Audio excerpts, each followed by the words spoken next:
Shalom, shalom, bien-aimés dans le Seigneur, shalom, nous sommes dans la joie de venir encore auprès de vous pour partager avec vous une parole puissante que le Seigneur met dans notre cœur sur l'avenir prophétique de Rome. Et lorsque nous parlons de Rome, ne voyons pas seulement l'Empire romain qui était déjà passé, mais voyons plutôt la renaissance de cet Empire romain qui est tout simplement l'Union européenne, dont cette Union européenne a pris déjà son dernier virage. Bien-aimés, l'heure est grave. Je vais demander à vous tous qui suivra cette émission, vraiment de nous préparer parce que ce qui se passe aujourd'hui, c'est vraiment puissant, c'est vraiment extraordinaire. Nous sommes dans un temps qu'on appelle les cris de minuit. Cela veut dire l'époux est à la porte en train de venir. Et nous devons nous préparer tous pour l'enlèvement de l'Église. Voilà pourquoi par la grâce du Seigneur, nous avons eu à faire un voyage. Et dans ce voyage-là, nous avons été en France, nous avons été également en Italie. Nous avons vu beaucoup de choses que d'ailleurs vous êtes en train de suivre en images. C'est incroyable la manière dont le Seigneur nous a conduits depuis ce que nous sommes en train de voir. Et vous aurez à voir les images où nous sommes à Paris, nous sommes à Bruxelles, nous sommes en Italie. Tout ça, eh bien, c'était dans le cadre de la préparation de cette émission qui est tout simplement l'avenir prophétique de Rome. Bien-aimés dans le Seigneur, vous savez, dans Genèse au chapitre 11, du verset 1 au verset 9, on nous parle de l'histoire de la tour de Babel. Babel qui veut tout simplement Babylone, confusion. Donc voilà, les hommes, alors que Dieu avait créé un peuple qui vivait paisiblement, Dieu avait créé un peuple qui était vraiment en train de vivre comme Dieu voulait, mais il s'est fait qu'un homme s'est élevé, il s'appelait Nimrod. C'est lui la première personne qui a eu la pensée diabolique, la pensée démoniaque, eh bien, de réunir tout le peuple sous sa fédération. Eh bien, je peux vous assurer que depuis que cet homme Nimrod a eu cette pensée diabolique de réunir tout le monde sous sa fédération, c'était comme si une balle, c'était comme si une pensée, c'était comme si un désir, c'était en fait un projet, une vision qui s'est communiquée dans les ADN de l'homme. Et du coup, l'homme voulait dominer sur les autres. Déjà lui-même, Nimrod, avec sa folie de grandeur qu'il avait, il a été tout simplement stoppé par Dieu lui-même. Parce que Dieu va décider, alors qu'il bâtissait leur tour de Babel, c'est-à-dire une tour visant à toucher Dieu, parce que la tour de Babel avait des raisons. La première raison, c'était la puissance politique. Il voulait bâtir un lieu qui symbolisera la puissance politique de Babel, de Nimrod. Et également, il voulait bâtir un endroit où toucher Dieu, c'est-à-dire côté religion. Donc, Babel a des significations, des casquettes. Casquette politique et casquette religion. Voilà, à partir de cela, tout est parti. Eh bien, le monde est parti à 100 à l'air, et donc vouloir toujours bâtir une unification qui a deux dimensions, la dimension politique et la dimension religieuse. Donc, bien aimé dans le Seigneur, nous voyons que Dieu lui-même va arrêter la folie de Nimrod et il va tout simplement descendre et disperser les hommes sur toute l'étendue de la terre et leur tour a été arrêté. Mais bien aimé dans le Seigneur, comme cette pensée diabolique a été déjà transmise dans les ADN de l'homme, nous voyons que l'homme n'a pas arrêté cela et puis l'homme a continué. Et lorsque vous lisez dans Daniel au chapitre 2 et dans Daniel au chapitre 7, on nous parle que en fait les hommes vont essayer encore de se réunir sous forme des empires. Et là, nous avons 4 grands empires qui se sont succédés dans ces mondes. Donc Daniel au chapitre 2 et Daniel au chapitre 7 nous parlent. Donc le premier empire qui était l'empire babylonais est représenté par la tête d'or et un lion. Donc cet empire, c'est tout simplement l'empire babylonien. Cet empire a existé sous les règnes de Nabuchodonosor. Bien-aimé dans les Seigneurs, cet empire est allé en dérive, en déviation de la parole de Dieu, alors que Dieu avait dispersé les hommes dans toute la terre et ils ont voulu rassembler encore les gens. Eh bien, cet empire était tout simplement tombé en décadence. Le deuxième empire, c'est l'empire médo-perse qui était symbolisé par la poitrine d'argent et de l'autre côté par un ours qui avait 3 côtes dans sa gueule. Eh bien, tout simplement, et aussi, ils ont voulu rassembler les gens avec des rois comme Darius, Sirius et ainsi de suite. Eh bien, bien-aimé dans les Seigneurs, cet empire était aussi tombé à décadence parce que la folie de l'homme de vouloir mettre tout le monde ensemble ne pouvait plus marcher. Le troisième empire, c'est l'empire grec qui a été symbolisé par le ventre et les cuisses de bronze, et de l'autre côté par les léopards qui avaient 4 ailes, parce que cet empire et son expansion, ça s'est fait de façon foudroyante, rapide. Donc là, avec Alexandre le Grand, bien-aimé dans le Seigneur, qui a conquéri le monde, voulant encore fédérer tout le monde dans le même empire. Eh bien, bien-aimé dans le Seigneur, c'était tout simplement un échec cuisant, parce que cela n'a pas marché. Dieu les a encore détruits et finalement, ils sont tombés en décadence. Et après, il y a eu un empire plus fort, un empire redoutable, un empire vraiment terrible, qui était l'empire romain. Bien-aimé, l'empire romain qui était symbolisé par les jambes de fer, et de l'autre côté par un animal terrible qui ravageait tout à son passage, qui détruisait tout, bien-aimé dans le Seigneur. Cet empire romain, malgré sa folie, malgré sa grandeur, malgré tout ce que cet empire pouvait représenter, bien-aimé dans le Seigneur, cet empire aussi était tombé tout simplement en décadence. Eh bien, nous sommes allés en Italie, nous avons vu les ruines antiques, bien-aimés, de cet empire, de ces derniers empires. Je peux vous dire que c'est incroyable de voir comment Dieu tient à sa parole, comment Dieu est si fort pour arrêter la folie des hommes. Donc, malgré les nombreux Césars qui se sont passés, malgré voilà tout ce qui s'est passé, la gloire de cet empire, hein, vous êtes en train de regarder tout ce que vous êtes en train de voir là, c'est des ruines de l'empire romain. Nous avons visité le Forum de Rome, qui était un centre commercial, qui était le lieu d'attraction du royaume, hein, le lieu où toute la politique se faisait, les affaires, voilà, le business, les commerces, voilà, c'était comme un centre commercial, comme un agora. Donc voilà, c'était comme dans notre monde, on peut dire le Wall Street, là où tous les go partaient dans cet empire romain.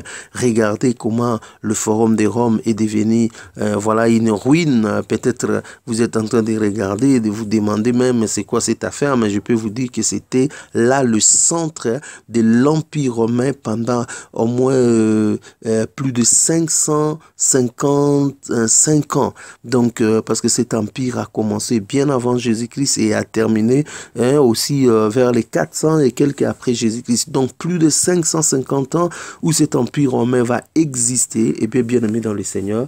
Et si vous regardez aujourd'hui, eh bien, c'est rien que la ruine. Quand vous regardez, par exemple, le Colisée de Rome, là où le roi donnait ses divertissements, le peuple venait se divertir, plus de 50 000 personnes venaient dans ce Colisée de Rome pour se divertir, faire la joie du roi avec tout ce qui s'est passé là-bas. Il y avait des combats de gladiateurs qui s'est passé dans les arènes, donc des combats qui finissaient par des morts. Il y avait aussi des chrétiens qui se faisaient manger par des lions, parce qu'il y a ces temps-là des chrétiens qui confessaient leur foi, qui ne voulaient pas régner leur foi, bien aimés dans le Seigneur.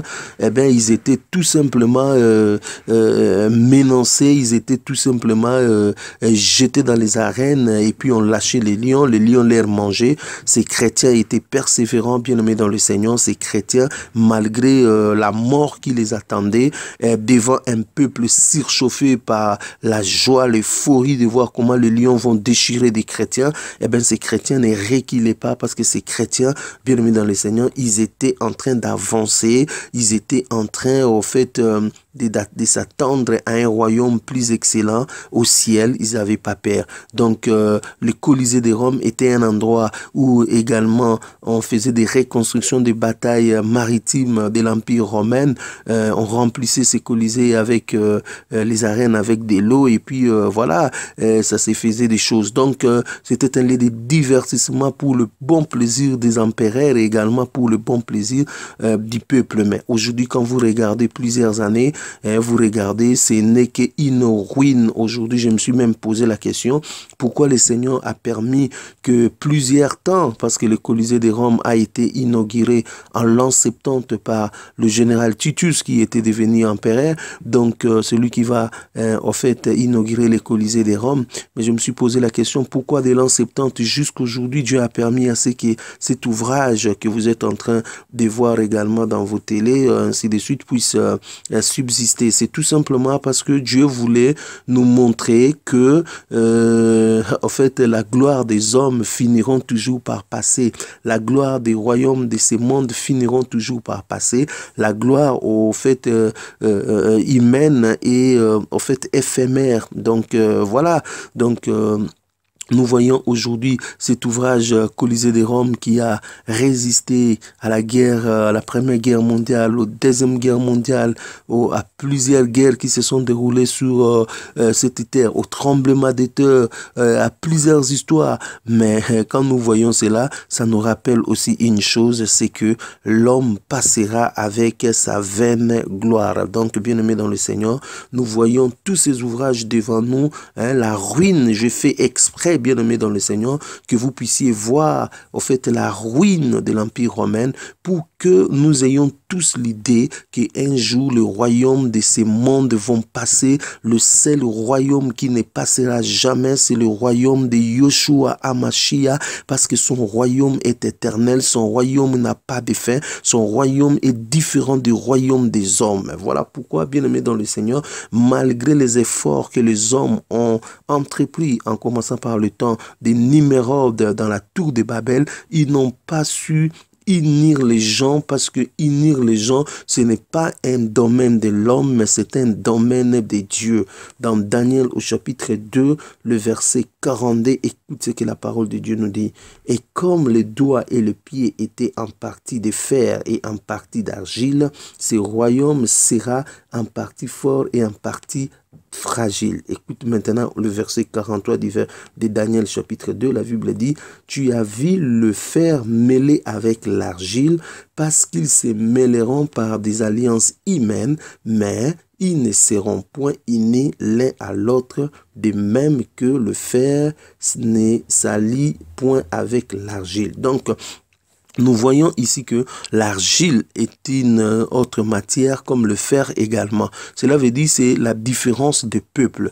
Donc malgré la différence de ces peuples-là, les hommes essayent quand même de mettre ces peuples ensemble pour former un seul peuple. Mais la Bible dit que non, les alliances humaines qui voudront assez que ce peuple se mette ensemble ne tiendront pas, bien aimé. Ça sera du contre-alliage. Donc le peuple peuvent vivre en beauté les uns à côté des autres, mais il n'est pas question dans la pensée de Dieu que ces peuples s'unissent pour devenir un seul peuple. Ça ne peut jamais se faire par l'homme. Ça, c'est une œuvre humaine. L'homme de lui-même ne peut jamais faire ça. Dieu peut le faire parce qu'il en a fait déjà dans le cadre de l'Église. Voilà, dans l'Église, Dieu a uni le peuple. Quand vous lisez dans Éphésiens au chapitre 2, le verset 14, la Bible dit, car il est notre paix, lui qui des deux n'a fait que un, et qui a renversé le mur de séparation. Voilà, c'est Jésus lui seul qui est capable de renverser le mur de séparation pour unir le peuple. De même également dans Colossiens au chapitre 3, le verset 11, il est écrit, il n'y a ici ni grec, ni juif, ni circoncis, ni incirconcis, ni barbare, ni cité, ni esclave, ni libre, mais Christ est tout en tous. Donc, vous voyez que c'est Christ, lui seul qui est en train de réunir les juifs, les non-juifs, les circoncis, les non-circoncis, les barbares, les grecs, ainsi de suite, pour faire d'un seul peuple. Et j'aime aussi dans Galates au chapitre 3, où le Seigneur est en train de renforcer en disant dans Galates au chapitre 3, le verset 27, « Vous tous qui avez été baptisés en Christ, vous avez revêtu Christ », le verset 28, « Il y a plus ni juif ni grec, il n'y a plus ni esclave ni libre, il n'y a plus ni homme ni femme, car tous vous êtes un en Jésus-Christ. » Merveilleux verset, mes amis.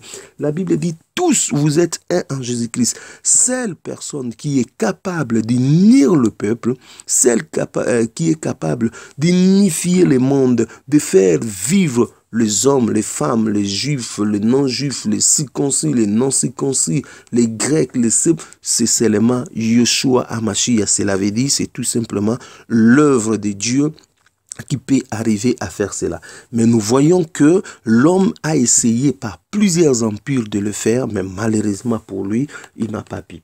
Bien-aimés dans le Seigneur, si nous continuons dans Daniel au chapitre 2, vous allez vous rendre compte que le dernier empire, qui est l'empire romain, en fait, aura deux phases. La première phase, c'est ce qui est déjà passé, c'est-à-dire Rome dans sa gloire, dans sa configuration telle que nous avons vu cet empire exister, et puis c'est tombé en décadence. Mais après sa décadence, vous devez connaître que Rome devait renaître encore de nouveau. Donc, conformément à la parole de Dieu, il faut que les 10 octelles qui sont le Dieu un peuple barbare qui compose en fait Rome doivent réunir encore, et cette Rome sera encore plus étendue sous une autre forme que nous appelons tout simplement le système babylonien qui sera mis en place. Et ce système babylonien aujourd'hui n'est rien d'autre que l'Union européenne. Donc, bien aimé dans le Seigneur, quand nous voyons l'Union européenne aujourd'hui, nous voyons tout simplement l'Empire romain qui est en train de se renaître sur ses cendres, qui est en train de se métamorphoser, qui est en train de se transformer sous une autre forme, mais toujours dans la continuité. Donc cet empire romain qui est le dernier empire universel, lui ne peut être arrêté que par Yeshua HaMashiach, qui est la pierre qui s'est détachée sans le secours de l'homme, qui va frapper au fait la statue, c'est-à-dire l'œuvre humaine, les empires des hommes, la motivation des hommes de réunir les gens. Eh bien, Yeshua HaMashiach, son royaume, donc va frapper la statue de Nabucodonosor, et finalement la Bible dit la pierre deviendra plus grande. Cela veut dire Jésus-Christ établira son royaume, et son royaume sera plus grand. Et là, nous tombons directement dans ce que nous appelons le millénaire, parce que voulu ou pas, il y aura le millénaire, parce que Yeshua HaMashiach dans Apocalypse au chapitre 19, que vous voulez, que vous ne voulez pas, un jour, vous verrez le ciel s'ouvrir. Et lorsque le ciel va s'ouvrir, la Bible dit, voici Paris, alléluia, alléluia, un cheval blanc. Celui qui monte sur ce cheval blanc, eh bien, c'est tout simplement Yeshua HaMashiach. Et je vous annonce une bonne nouvelle pour vous qui êtes amoureux de Jésus, pour vous qui aimez Jésus, c'est que Jésus-Christ ne sera pas seul, parce que vous serez à côté de lui. Quand vous serez enlevé, vous monterez au ciel. Là, vous allez recevoir votre couronne, votre habit royaux. Là, vous allez recevoir toutes les bonnes choses que Jésus-Christ va préparer pour vous. Et non seulement vous allez recevoir votre couronne, vos récompenses, mais vous allez monter vous aussi sur un cheval blanc, derrière le grand cheval blanc de Jésus-Christ. Et nous allons redescendre au fait pour régner sur la terre pendant 1000 ans, et nous allons continuer le règne éternellement avec notre Dieu. Donc c'est pour dire que, bien aimé, des bonnes choses nous attendent, des bonnes choses sont à venir. Vous qui êtes encore dans la distraction, laissez-moi vous dire que nous sommes au temps de la fin. Le cri de minuit a déjà sonné. Cela veut dire le cri ou le dernier réveil du monde est en train maintenant de se passer. Donc si vous ne comprenez pas que nous sommes à la fin et que Jésus-Christ est en train de réveiller maintenant des hommes, des femmes de toutes couleurs, de toutes langues, de tout peuple, de toutes les nations, pour au fait un dernier réveil qui va permettre à ce que l'Église soit vraiment prête pour l'enlèvement. Si vous ne comprenez pas cela, eh bien aimé dans le Seigneur, vous passerez tout simplement à côté. Donc dans Apocalypse au chapitre 13, on nous montre deux bêtes qui vont monter de la terre. Ce sont là les gens qui vont piloter tout simplement le dernier empire du diable. Il y aura une bête qui va monter de la mer qui symbolise les nations, le peuple, la mer qui symbolise au fait le pays de ce monde. Eh bien, il y aura une bête en fait qui va monter en fait de cela. Et dans Apocalypse au chapitre 13, on nous dit que cette bête, on nous décrit que voilà, la bête aura 10 cornes et ainsi de suite. Donc il y aura une confédération. En fait, non seulement la bête, mais il va travailler avec plusieurs en fait dirigeants de ces mondes. Donc à côté de cette bête là qui sera une puissance politique pour diriger en fait la dernière version de l'empire romain, qui est tout simplement l'Union européenne, parce qu'il faut comprendre que la version finale de l'empire européen, quand on parle de l'empire romain qui va renaître sur ses cendres, beaucoup de gens vont croire comme si César va ressusciter. Laissez-moi te dire que César ne va pas ressusciter, mais il y aura un homme qui aura l'esprit de César, c'est-à-dire l'esprit de tous ces dirigeants qui ont précédé, comme Nabucodonosor, comme Néron, comme Jules César, comme Alexandre le Grand, c'est-à-dire un esprit de conquête, un esprit de vouloir réunifier les gens, un esprit de vouloir dominer, en fait, un esprit de vouloir, en fait, faire tout par rapport à l'homme. Et laissez-moi vous dire aussi que non, dans cette dernière version de l'Empire romain, cette fois-ci, ça ne sera pas un homme qui va régner, mais ça sera tout simplement le fils du diable, parce que la personne dont la parole de Dieu, la bête dont la parole de Dieu nous parle dans Apocalypse chapitre 13, n'est rien d'autre que le fils du diable, qui est aussi monté au fait de l'abîme. Donc ses origines sont tout simplement des origines diaboliques. Donc nous devons comprendre ça, bien aimés dans le Seigneur, parce que si nous ne comprenons pas cela, nous passerons tout simplement à côté. Donc Apocalypse au chapitre 13 est clair que la bête va tout simplement monter dans l'abîme. Donc quand vous lisez également dans Apocalypse 11, 7, cela nous est décrit clairement. Je vais lire avec vous Apocalypse chapitre 11, le verset 7. On va voir ce que la Bible dit. Dans Apocalypse 11 au chapitre 7, la Bible dit: quand ils auront achevé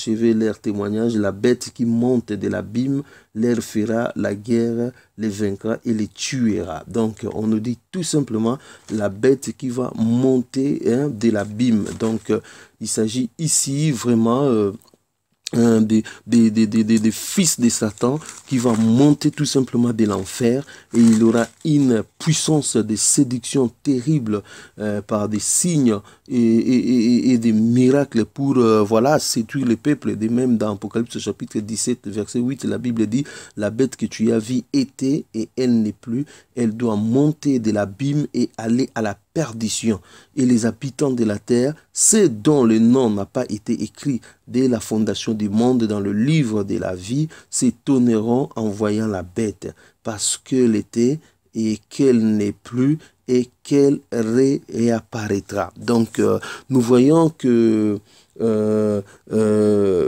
bête voilà, va monter de l'abîme pour aller à la perdition, qui est tout simplement un dirigeant mondial, un leader qui va s'élever, qui sera tout simplement à la tête de l'Union européenne, qui va piloter maintenant le monde à sa manière, jusqu'à ce qu'il va conduire le monde dans ce que nous appelons la guerre d'Armageddon, une guerre en fait qui mettra plusieurs personnes à mal, qui fera encore la folie de l'homme, jusqu'à ce que Jésus-Christ descendra lui-même du ciel pour venir mettre fin à cela. Et à côté de cet homme politique, la Bible nous dit encore il y aura une autre bête qui va monter de de la terre. Lui, c'est tout simplement le faux prophète. Voilà, le faux prophète qui sera à côté en fait, de cet homme politique que nous appelons l'Antichrist, la bête qui est montée de la mer, donc la bête qui est venue de la montée de la terre, qui avait l'apparence d'un agneau. En réalité, c'est pas un agneau qui va séduire les gens, qui va pousser les gens à adorer la première bête, qui est tout simplement l'Antichrist, le dirigeant mondial, le leader mondial qui va monter et qui sera à la tête des systèmes babyloniens, des systèmes corrompu de ce monde, du système diabolique que le monde est en train de s'installer, ce système qui est en train de renverser les principes bibliques. Aujourd'hui, vous attendrez que l'homme puisse se marier avec l'homme. Voilà, des choses comme ça. Dans d'autres pays, on commence déjà à voter des lois telles que les gens peuvent se faire l'amour, même dans la rue, même dans les trains, même partout, ce n'est plus une interdiction. Vous avez appris, par exemple, en Afrique du Sud, que tromper sa femme ou bien son mari n'est plus, en fait, un délit. Voilà, c'est plus un problème de la justice, c'est normal. Donc, nous sommes dans un temps, mes amis, des confusion totale où des lois qui seront votées de plus en plus seront tout simplement contre la parole de Dieu. Ça sera une loi qui va renverser le fondement. Et n'oubliez pas, la Bible dit, quand les fondements de la terre sont renversés, que feront le juste? Donc, il faut comprendre, bien-aimés dans le Seigneur, que l'heure est grave, l'heure est grave. J'aimerais vous réveiller, bien-aimés dans le Seigneur, pour vous faire comprendre que les choses qui se passent aujourd'hui dans notre monde, ce sont des choses graves, ce sont des choses dont vous devez vous réveiller de votre sommeil spirituel, vous réveiller de la distraction. Je vais vous demander de vous séparer de toute personne qui ne comprend pas les choses, qui veut vous amener en enfer, qui veut vous faire douter Dieu, qui veut au fait vous amener dans la distraction, qui est en train de vous distraire pour que vous n'entendez pas le cri de minuit. Séparez-vous de tous ces mondes-là de toutes les façons. La parole de Dieu nous dit, sortez du milieu d'elle, mon peuple, c'est-à-dire sortez du Babylone, en fait, de ce système corrompu des hommes, de ces systèmes où, en fait, la mentalité, la conscience des gens sont corrompus. La Bible dit, sortez du milieu de ces églises corrompues, de ces églises diaboliques, de ces églises où les apparences sont les apparences de Dieu, mais derrière, c'est le fétiche, c'est l'occultisme, c'est la magie, c'est les loges sataniques. Sortez de ces églises, ô bien-aimés dans le Seigneur, où il n'y a pas le message prophétique, le message de la fin. Il n'y a pas les cris des minutes qui s'annoncent, bien-aimés dans le Seigneur. On vous distrait avec l'évangile de la prospérité, avec des évangiles. Vous aurez les enfants de l'argent, des matériels, des voyages qui sont l'évangile, au fait, terrestre, qui ne vise que les choses de la terre, comment réussir, comment devenir millionnaire, comment devenir boss, ainsi de suite, bien-aimés, qui n'est rien d'autre que de la distraction, des messages qui vous poussent dans l'inquiétude pour vous soucier de la vie, comment vous allez boire, manger, bien-aimés dans le Seigneur. Sortez de ces églises-là, parce que le message maintenant que nous devons prêcher, ce message s'appelle Jésus-Christ. On doit prêcher maintenant Jésus-Christ le matin, à midi, le soir. Nous devons prêcher le retour de Jésus-Christ. Nous devons prêcher que l'épouse doit se préparer pour l'enlèvement qui va intervenir très bientôt, bien-aimés dans le Seigneur. Donc nous sommes en train de voir que tout le système est en train de se mettre en place, que ce soit la Babylone religieuse dont la parole de Dieu nous dit dans Apocalypse au chapitre 17 et au chapitre 18, la bête qui est assise sur la femme qui est assise sur la bête, bien-aimée dans le Seigneur, qui avait une coupe pleine de sang, bien-aimée dans le Seigneur, qui est tout simplement l'église corrompu du catholicisme romain que vous connaissez, bien aimé, une église corrompue, une église qui n'a rien à voir avec Dieu. Donc voilà, le Seigneur nous demande de sortir de cela aujourd'hui, cette église corrompue qui est au fait piloté par le faux prophète aujourd'hui, ce n'est pas seulement le catholicisme romain, mais c'est aussi toutes les églises qui sont conscientes, qui sont en train de travailler avec Satan. C'est une église corrompue, c'est une église qui est représentée par la prostituée qui est assise sur la bête. Donc si votre pasteur est lié dans l'occultisme, dans la sorcellerie, si votre pasteur est lié dans l'intérêt de ce monde, n'a rien à voir avec Jésus-Christ, sachez-le que c'est une prostituée, donc elle est cette église prostituée, une église corrompue, donc il est tout simplement un faux prophète, parce que le faux prophète, ce ne sera pas seulement une personne, c'est tout un système. Donc il y a des églises aujourd'hui qui se réclament des églises évangéliques, mais qui sont tout simplement des églises corrompus, qui sont tout simplement des églises voilà, qui n'ont rien à voir avec Dieu. Bien-aimé, maintenant il est temps que toi-même tu arrives à bâtir ta relation avec Dieu. Ta relation ne dépend plus d'un homme, ta relation ne dépend plus d'un pasteur, d'un prophète, ta relation ne dépend plus d'un homme qui se dit ton mentor, ton leader, ton encadreur. Ça, ce sont des choses qui sont déjà passées, bien-aimé dans le Seigneur. Ta relation maintenant dépend de toi avec Dieu. Tu dois apprendre à bâtir ta relation toi-même avec Dieu, à aimer Dieu, à être près de Dieu, à être cette femme, cet homme qui fait la joie du Seigneur. Bien-aimé dans le Seigneur, si vous trouvez que votre église est un frein pour vous, je te demande de sortir de cette église. Si vous trouvez que cet ensemble est frein pour vous, sortez de cet ensemble. Si vous trouvez que les amis qui sont à votre côté sont des freins pour vous, je vous demande de sortir de ces groupes-là. Donc, parce que Dieu nous appelle maintenant à la sanctification, à aimer son nom, parce que le temps sont durs, les temps sont difficiles, les temps sont précieux, le temps n'est plus à notre faveur. Le temps maintenant court vers l'accomplissement de la prophétie, et nous voyons aujourd'hui les deux Babylone s'élever, la Babylone politique et la Babylone religieuse. Donc tous se mettent d'accord pour au fait faire apparaître cet homme impur, hein? Donc voilà, c'est cet homme impur qui va maintenant prendre les règnes. Avec tout ce que nous sommes en train de voir, bien aimé dans le Seigneur, c'est vraiment compliqué. Donc voilà un peu ce que le Seigneur avait mis dans notre cœur, que nous puissions parler. C'est l'avenir prophétique de Rome, de l'Union européenne.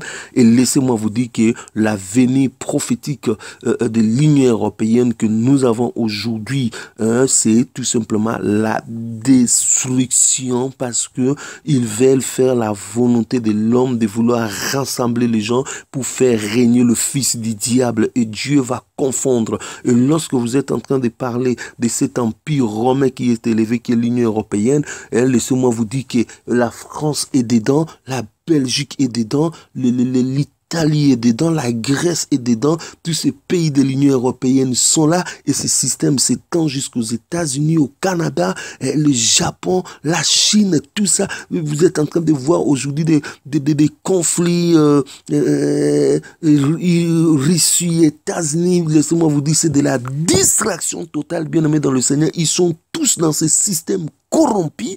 Donc il n'y a rien à s'attendre dans vos élections que vous êtes en train de faire. Élections, ce sont des élections déjà connues d'avance dans le ténèbre. Donc il n'y a rien, bien aimé. Vous êtes dupé, vous êtes vraiment dupe. Donc si vous n'avez pas l'œil prophétique, si vous n'avez pas l'œil de comprendre ça, bien aimé, on va vous rouler derrière ces choses-là, et vous allez, vous serez étonné un jour, l'enlèvement se passe, vous n'êtes pas parti, et qui vous voyez, c'est un homme qui va s'ériger avec toutes ces églises corrompues que vous avez. Eh bien, ils vont tout simplement adorer Satan, ils vont tout simplement servir Satan. Donc la destinée prophétique de l'empire romain qui est aujourd'hui l'Union européenne, qui est aujourd'hui c'est confrérie qui est en train de s'effacer, les G7, les G20, les Nations Unies, tout, ils font partie de cette Babylone, bien aimée dans le Seigneur. Eh bien, leur fin, ça sera tout simplement la destruction. Et bien, dans Apocalypse 18, on nous parle aussi de la destruction de Babylone. Voilà, donc ce sera tout simplement la destruction. Et je bénis le Seigneur parce que nous, en tant qu'enfants de Dieu, nous ne serons plus là, nous ne sommes pas concernés par ça, parce que pendant que la destruction va se passer sur la terre, nous sommes avec Yeshua Mashiach, chéri, collé. Que Dieu soit béni. Frères bien-aimés dans le Seigneur, soyez encouragés, voyons les choses avec l'œil prophétique, et très bientôt, ce que je suis en train de vous dire, ça va s'accomplir. Les nations, le Belleville, le métro, les trains, le building que vous êtes en train de voir sera détruit à cause de la guerre, l'Armageddon. Et ce sont des choses qui vont se passer très bientôt. Il y aura des troubles dans cette terre. Il y aura des choses horribles dans cette terre. Beaucoup qui ont déjà l'Esprit du Seigneur commencent à sentir, à pressentir qu'il y a des choses qui se cachent, il y a des choses qui s'annoncent. Bien-aimés dans le Seigneur, je vais vous demander d'ouvrir l'œil et de donner votre vie à Jésus, parce que la seule façon où vous pouvez vous échapper de tout ça, c'est de donner votre vie à Jésus-Christ, de le recevoir comme votre Seigneur et Sauveur, parce que c'est comme ça que vous pouvez devenir enfant de Dieu, conformément à la parole qui dit à tous ceux qui l'ont reçu, à ceux qui croient en son nom, Dieu les a donné le pouvoir de devenir enfants de Dieu. Mettez votre vie en ordre. Vivez la sanctification, la crainte de Dieu, la soif de la parole de Dieu. La haine du péché doit être en vous. Vous devez être une personne dévouée au Seigneur, une personne qui aime Dieu, dévouée à la prière, dévouée à la méditation, dévouée pour son Dieu, prêt à mourir comme un martyr pour son Dieu. Si vous êtes cette personne-là, bien-aimé dans le Seigneur, votre place est au ciel bien assurée. Que le nom du Seigneur soit béni, soyez bénis. C'était juste une exhortation, un enseignement où on voulait faire sur l'avenir prophétique de Rome, qui est tout simplement l'Union européenne, qui est tout simplement le nouveau système, le G20, l'ONU, tout ce que vous êtes en train de voir n'est rien d'autre que Babylone, avec comme objectif faire sortir l'homme impie pour qu'il règne sur la terre en défiant tout simplement Dieu. Soyez bénis, bien-aimés dans le Seigneur, priez, méditez la parole de Dieu, soyez forts, et que le Seigneur vous bénisse dans vos maisons. Si le Seigneur ne revient pas, nous ferons encore d'autres émissions. Au nom de Jésus, Amen.